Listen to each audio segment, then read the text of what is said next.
মার সাথে কথা বলতে বলতে দেখছি উনি প্যাক করছে জিনিসগুলো।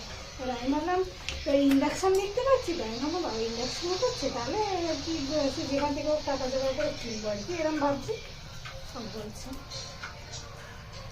এবার সে যেহেতু দেখেছি ওইখানে তাহলে হবে, কিন্তু দিদির বাড়ি এখানে না, আমার এখানে স্বাস্থ্যকেন্দ্র আছে তো। তাহলে হতে পারে।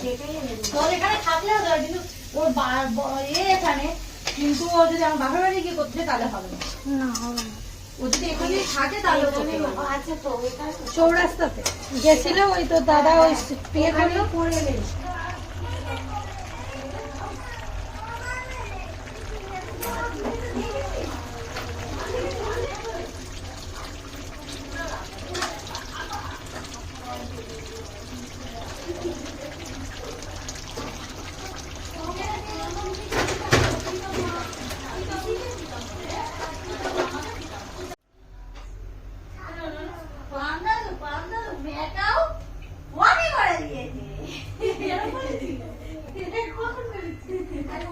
সারাদিন